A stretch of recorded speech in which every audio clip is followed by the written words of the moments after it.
Russia Ukraine যুদ্ধের উত্তাপ আবারও নিয়েছে নতুন মোড়। ক্রমেই তীব্র হয়ে ওঠা যুদ্ধের মধ্যে যুক্তরাষ্ট্রের পক্ষ থেকে ইউক্রেনকে দূরপাল্লার টমাহক ক্ষেপণাস্ত্র দেওয়ার সবুজ সংকেত দিয়েছে পেন্টাগন। এখন বাকি শুধু মার্কিন প্রেসিডেন্ট ডোনাল্ড ট্রাম্পের চূড়ান্ত অনুমোদন।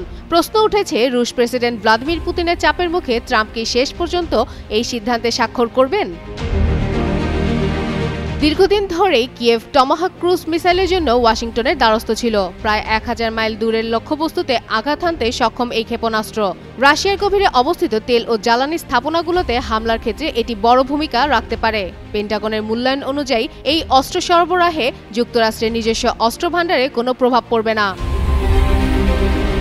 তবে গেল অক্টোবরে হোয়াইট হাউসের এক বৈঠকে ইউক্রেনের প্রেসিডেন্ট ভলোদিমির জেলেনস্কির সঙ্গে সাক্ষাৎকারে ট্রাম্প বলেছিলেন, দেশের নিরাপত্তার জন্য প্রয়োজনীয় জিনিস অন্যকে দিতে রাজি নন তিনি। অথচ বৈঠকে ঠিক আগেই জয়েন্ট স্টাফ হোয়াইট হাউসকে জানিয়েছিল, ইউক্রেনকে টমাহক দেওয়া গেলে তা যুক্তরাষ্ট্রের নিরাপত্তা ক্ষুণ্ণ করবে না। এদিকে মার্কিন ও ইউরোপীয় কর্মকর্তাদের বরাতে জানা গেছে, ট্রাম্পের এই দ্বিধা পুতিনের সঙ্গে ফোনালাপের পর আরও গভীর হয়। পুতিন ট্রাম্পকে সতর্ক করে বলেন, এই মিসাইল রাশিয়ার প্রধান শহরগুলো মস্কো ও সেন্ট পিটার্সবার্গেও পৌঁছাতে পারে, যা দুই দেশের সম্পর্কের জন্য বিপজ্জনক হবে। অপরদিকে ডোনেস্ক অঞ্চলে রুশ সেনারা নতুন করে আক্রমণ জোরদার করেছে।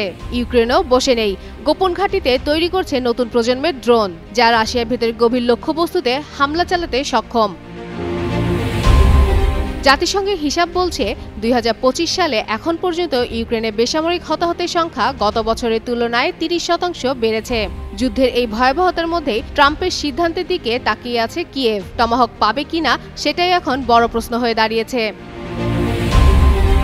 ফাতেমা ফাতেহ জান, যুগান্তর নিউজ।